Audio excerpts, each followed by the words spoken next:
I have a diary in which I write a lot in. It has been with me for 5 years, including very intimate moments. Basically, by intimate, it includes things like my crushes and relationships, body issues, social media account info, aka my literal passwords, and even things that I would never willingly share, like my sexual interests and what I like to look for in a partner. As a child, my parents would only preach privacy to me and my siblings. Looking back at my childhood, I can see that they preached this idea way too much. I guess that's why in my mind I never would have expected for my privacy to be breached this way. Okay, so in the middle of the night, I ended up waking up and being incredibly thirsty, so I went downstairs to grab a drink, and to my shock, I see my mom, my dad, and both my siblings sitting together on the sofa with my diary in their hands. I was so confused and I couldn't utter a single word. I just went up and snatched my water bottle and my diary and went back to my room and just stayed there. The next day, in private, I grabbed my parents to another room and asked them what the hell I saw yesterday. At first, they tried to play it off as an accident. But what the fuck, I literally saw all 4 people around my diary. But after more pressure, they admitted that they had been constantly reading my diary with my siblings, and their excuse was, we just want to make sure that our child is okay. So I phoned one of my friends who I knew was looking for a roommate and agreed. In the span of the next few days, I secretly removed all my stuff and moved into his house, and eventually by the end of the week, I was gone. Once at his house, I just broke down and I just couldn't imagine that all my privacy was breached by the people who would preach respecting privacy to me the most. My parents tried calling, but I ignored them, and my siblings keep texting saying that I'm too sensitive and even have insulted me mentioning some of the private stuff that they read in my diary. So I blocked them and also changed all my passwords. Am I the asshole for moving out after realizing that my entire family would constantly read and discuss my diary with each other?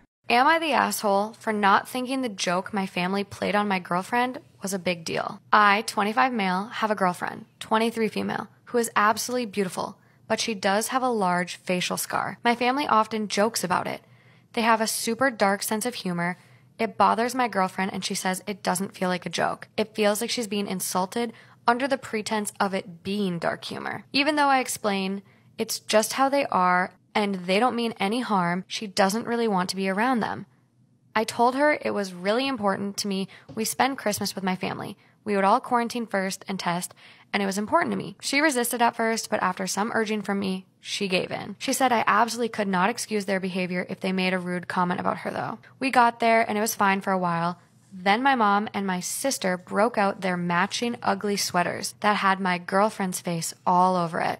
They both laughed, saying my mom made them screen printed and it was just a joke. My dad thought it was hilarious. I even chuckled a little because she's really beautiful, so it was ironic they put her on an ugly sweater. My girlfriend looked at me, and when I said they were just being ironic, she shook her head, got up and left.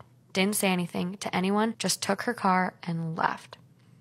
The whole time my mom is upset because it was just a joke and she didn't realize my girlfriend was going to overreact like this. I told her that a warning would have been nice, but my sister agreed it was just a joke and my girlfriend was being a baby about it. I had another fight with my girlfriend when I finally got home, and she said I was an asshole for putting her in that situation. She said I let them treat her badly and was trying to make it her fault when it was my family who was acting badly. I said it was just a joke and that she was overreacting. She asked how it was supposed to be a joke. I said that was just their sense of humor. I said I was sorry she was offended by the joke, but she ruined the whole day with her reaction. She said that no, them realizing she wasn't going to take their bullshit anymore ruined the day. We aren't speaking currently. I don't really think I've done anything though. I didn't know they were going to do that. And really, it was just a joke, and I think she's overreacting.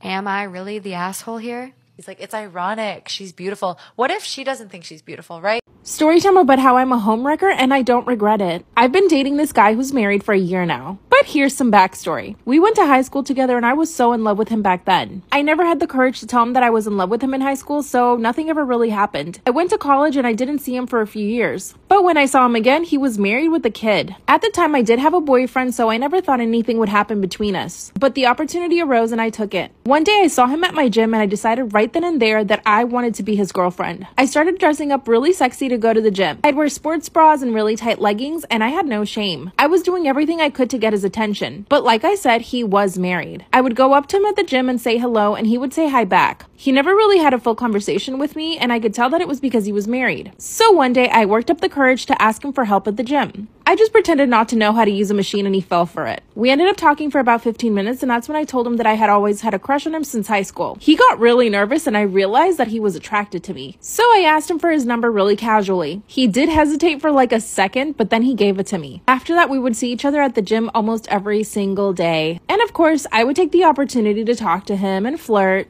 And eventually he started flirting back. Remember I said I had a boyfriend? Well, I told him that I had a boyfriend just to get him jealous. And it actually started to work. He asked me questions about my boyfriend, and eventually I told him that he was a loser and I was going to break up with him. The more I flirted, the more it would work. He started asking me about my boyfriend, and I could tell that he was getting jealous. So I told him that my boyfriend was a loser and that I was looking for a way out of the relationship. So after that, every conversation we ever had at the gym was about how I was going to break up with my boyfriend. You see what I was doing? I was getting him so interested in my relationship that all he would think about was me being single. One day I mustered up the courage to ask him if he wanted to go get a coffee with me after the gym, and he said yes without hesitating. We were at the coffee shop for about an hour, but he never really talked about anything important. I mean, he talked about his kids sometimes, so of course I started asking about his wife, and finally he told me that he wasn't happy in his marriage. You see, this is what I was looking for. And after that, I would try to give him advice about his wife. Eventually I told him that it sounded to me like he needed to get a divorce. One day I decided to kiss him after the gym, and he did not reject my kiss. We made out in his car in the parking lot for 2 hours. He told me he would do anything to be with a girl like me. As we were making out in his car, finally his wife called him. That's when I took his phone and I told him that he needed to give me attention. And just like that, it worked. We started going on dates and everything. Mostly just to the movie theaters during the day when no one was there. So now that I had him, I knew the next step was for him to get an actual divorce. Slowly, I started poisoning him against his wife. Okay, I know I sound super evil, but this was the only way I was going to be able to do it. And I did know that he was unhappy with his wife. Apparently, all she really cared about was the kids and not him at all, which I guess is understandable, but you don't neglect your husband after you have children, right? For 2 months straight, every single day I would tell him that he needed to get a divorce, and I showed him that he would be so much happier with someone like me. I had him wrapped around my pinky. Eventually, he started agreeing with me. This is when things really started to change. Whenever he'd get into a fight with his wife, he would come stay at my apartment. He had never done this before. A week later, he decided to confess to his wife that he was seeing someone else, which was the happiest day of my life. He asked her for a divorce, and she had no choice but to say yes. She still begs him to stay with her. Now we live together in an even bigger apartment. His wife hates me and calls me a bitch anytime she sees me. But I won. And yeah, we're already talking about getting married. His kids hate me though. What should I do about that? Go for your dreams. Bye. Story time. My boyfriend cheated on me, so I cheated on him with his cousin. So a little background information, I was 18 and a freshman in college. So my boyfriend and I have been dating for 3 years going on 4. And we were pretty much what you call a very toxic relationship. We would break up with each other, then get back together 5 minutes later. I would say that it's all really my boyfriend's fault, because instead of spending time with me, he would rather go out to the club and sleep with any whore that he could find. But he would always start an argument with me before he went to the club so that way he had a reason to cheat on me. And he's been doing this ever since we first started dating. I don't know why I didn't take that as a red flag, but I'm a dumb bitch who lacks common sense and is completely blind to red flags. So I started a private Snapchat, but I used it as almost like an OnlyFans.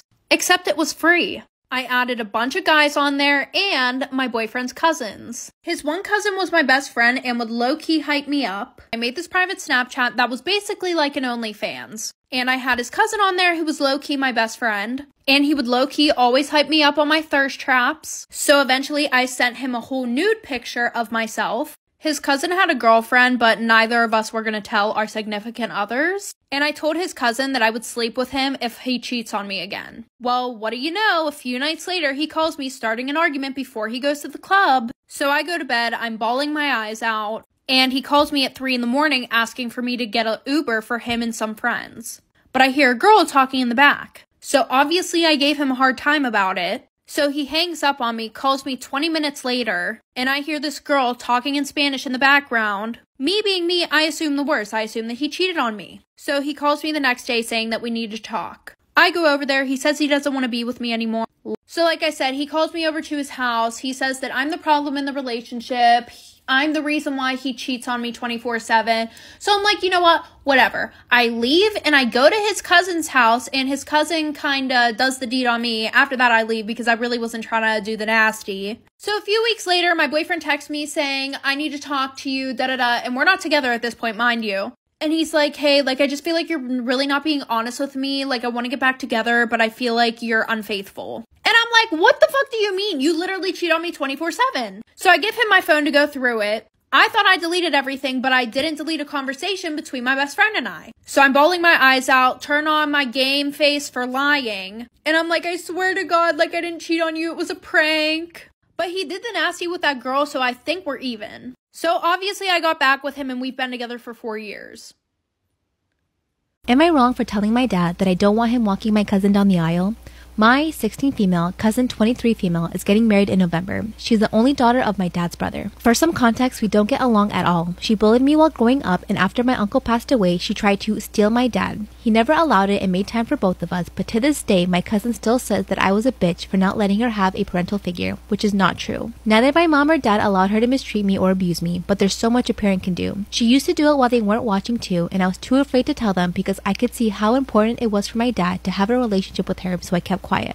While the bullying decreased, it never went away. She still makes fun of me because I'm single, because I'm dumb, etc. When she got engaged, she excluded me from the bridal party, and it wouldn't matter if it wasn't for the fact that she included the rest of the family. My dad found this suspicious, and things got a lot worse with her funny comments that I'll probably attend alone and that she didn't think the bridesmaid dress would be flattering to me because of my size. She took my parents to dinner last week and asked my dad to walk her down the aisle, and I don't know what excuse he gave her, but after that, he came to my room and asked me if it would be okay for him to do this. I was honest. I said no. I told him that she made most of my life hell even before my uncle passed away, and since I was his only daughter, I thought it would be an experience between us, that I knew she would ask, and I only wanted to make my feelings clear, but at the end of the day, the decision was his, and I'll accept whatever he decides because I know how important she is for him. He told me that he loved her as a daughter too, and that was it. Well, my dad told her no, and now my cousin is blaming me, telling everyone that I forced him, that I was a jealous little bee, and that if I don't fix it, then I wouldn't be welcome to her wedding. My mom and my aunt sided with her that it was a low blow from my part, and most of her family is saying that it wasn't fair. My mom called me yesterday and told me that I should have lied because this was an important moment for her. My brothers told her that if she didn't stop with the harassment, then they'll drop from the party too, and I can't help but think I caused this big mess.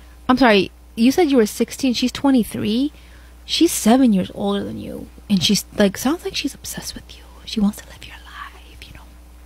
My friend Dan recently found out that he might be a father. I say might because the girl he's been having an on and off relationship with, Kara, is pregnant and he's not sure if he's the dad. She offered to get a paternity test once the baby is born and doesn't expect any kind of support until they find out if the baby is his. He's on board with that and appreciates that she's not pushing him into fatherhood if the baby isn't his. The issue is that when he was talking to me about it, he also said that he wants to get a maternity test done to make sure the baby is hers. Kara is visibly pregnant. We know she's pregnant because she did a maternity photo shoot and posted it on social media, so it's obvious she's not faking being pregnant. We've both seen her in person too, and she's most definitely pregnant. However, Dan believes the baby might not be hers. I try to explain to him that that's not how biology works, and unless she's got an embryo implanted in her, then she's definitely the mother. She's a waitress and works for minimum wage plus tips, so I doubt that she has the money to afford an embryo implantation. Plus, it's ridiculous to think that she'd do all of this just to baby trap a guy who is unemployed and living at his parents at 32. He's genuinely convinced that the baby might not be biologically hers, despite not only me, his mom, and our other friends explaining that's not how babies and pregnancy works. He's still insisting on a maternity test and told me that I was being ridiculous and that I'm the one who doesn't understand biology, despite me studying to be an autopsy pathologist, which has required literally years of biology classes. I got fed up and called him a senseless idiot and told him to call me when he's got his head screwed back on straight. Ever since then, he's been spamming my phone and has gotten a couple of friends to spam me as well, telling me I'm being insensitive and he's just stressed out about possibly being a dad. So, am I the asshole for calling my friend an idiot? My mother died last year. I think I'm next. I have 2 sisters, and 1 father. My mother was murdered sometime last year. The years leading up to that, she'd been acting more and more strange. She'd have to go to the toilet quite regularly, and eat much more than usual. She was also all of a sudden fascinated with flowers, and I never got that. I remember her to be quite a mathematical person. The very same year she died, we adopted my second sister. I guess that's the way my father coped. We never found our mother's body. I'm not even sure we reported it to the cops, to be completely honest. They never called or visited, but maybe they did it when I was asleep. Father always forced me to go to bed quite early. I was crushed at the death of my mother. You might say, how do you not remember when she passed away if you were devastated? Truth be told, I don't know the answer to that. That time period is a blur in my head. I remember crying and sobbing, and I also remember the bothered stares I got from my father and sisters. They didn't seem sad at all. Actually, I can't remember a single time they cried or looked hurt at all.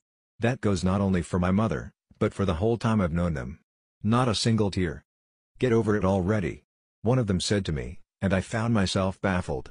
It's my mother, I wanted to say, but it was also their mother. If they could deal with it without crying, then so should I, but I couldn't. I couldn't control the emotions inside of me. The clock struck 7, and I was shuttled into my room. My sisters have their own room that they sleep in. They're roughly the same age, a 1-year difference. I assume that they go to sleep at the same time I do, but I don't know. Father always shuttles me up to my room first. He locked the door, as he does every single time. It had never been an issue for me. I had a lot of privacy and I could do a little bit of anything I wanted to do. There was almost a sense of calm when the door locked. Not tonight. I laid down in my bed, and I quickly fell asleep. I guess my body just got used to sleeping then. I woke up a bit later, my stomach felt like it would burr. I don't know how long I was asleep, but I wager that it was not long at all, as I wasn't even slightly groggy. I really needed to pee. It felt like my bladder would blow up. In a state of panic, I walked over to the door and rattled that handle. It was closed, as always, and I looked back towards my window. I really didn't want to pee on the floor. The last time I did it, my father beat me to a pulp. My mother died last year. I think I'm next. The open slit opened quite easily, but it felt like forever, as each second it felt like my bladder would burst. I could have peed there, but there was flowers just beneath. Tall ones with white blades that whistled during the night. My father loved those flowers like nothing else. I was quite sure that my pee wouldn't destroy the flowers. But there was a small chance of it happening in my head, and that chance terrified me. And, the flowers were beautiful after all. So gorgeous. Climbing down the window proved easier than I thought. I was down, and pissing behind a bush in no time. I made sure to stay out of the window's sight. This was quite embarrassing. It felt relieving, but as I was finishing my business I couldn't help but notice the silence from the first floor. The TV wasn't on, and the lights were off. A curious thought waved into my head. What was my father doing? They, my family, was sitting around our table. They were munching on some red meat that looked dried. Beside the meat, their faces, skin and hair, with holes for eyes and mouth, and two tiny ones for noses laid on the table. I had to grab my mouth or I'd let out a scream. Their heads were large and purple, like purple balloons filled with water shaking back and forward. They had a small mouth at the bottom, where their chin should have been, and they slowly put in the meat there. The flowers shrieked. I jerked, ducking beneath the window, full with adrenaline. I heard the chair sliding backwards, releasing a shriek against the wood floor. In sheer panic, I looked towards the one spot of calmness and safety in my life. I've never climbed as fast as I did. And now I'm sitting in my room typing this up. I'm not sure what I should do. I'm not even sure if this isn't one big nightmare that I'm going to wake up from any second now. I think I need to pee again.